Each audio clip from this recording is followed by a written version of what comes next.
ও বুবুজান, বুবুজান, জানিস তো কি বলবো? এখনকার বাচ্চারা মোবাইল না দেখলে ভাতই খেতে চায় না। সেই জন্য সত্য মিথ্যা যাচাই কার্টুন চ্যানেলে ইসলামিক কার্টুন দেখবো। উফ, আর পারা যায় না। সকালবেলায় একজন এসে ভিক্ষা চাইছে। সুস্থ সবল মানুষ ভিক্ষা চাওয়ার কোনো মানে হয়? দেখি আনোয়ার ভাইয়ের কাছে যাই। আনোয়ার ভাই, কি করা যায় বলো তো? সুস্থ সরল মানুষ যদি ভিক্ষা চাইতে আসে, কি করতে পারে?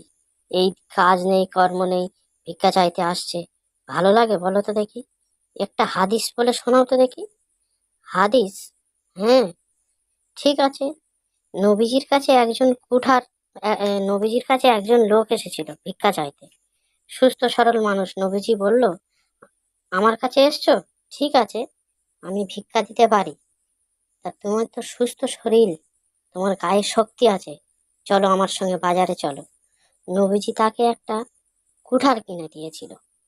সেই লোকটাকে কুঠার যখন কিনে দিয়েছে, সে বনের কাঠ কেটে 1 বৎসরের মধ্যে নবীজির কাছে এসেছিল। নবীজি বলছে, কি ব্যাপার, কুঠার কেনার পরে কাঠ ব্যবসা করে কেমন হয়েছে এখন? বলছে, আলহামদুলিল্লাহ, আমি এখন ধনী ব্যক্তিদের মতন ভালো মন্দ খাচ্ছি, ভালোভাবে ঘুরছি, আমার সংসারও ভালোভাবে চলছে, আমি সবাইকে নিয়ে খুশিতে আছি।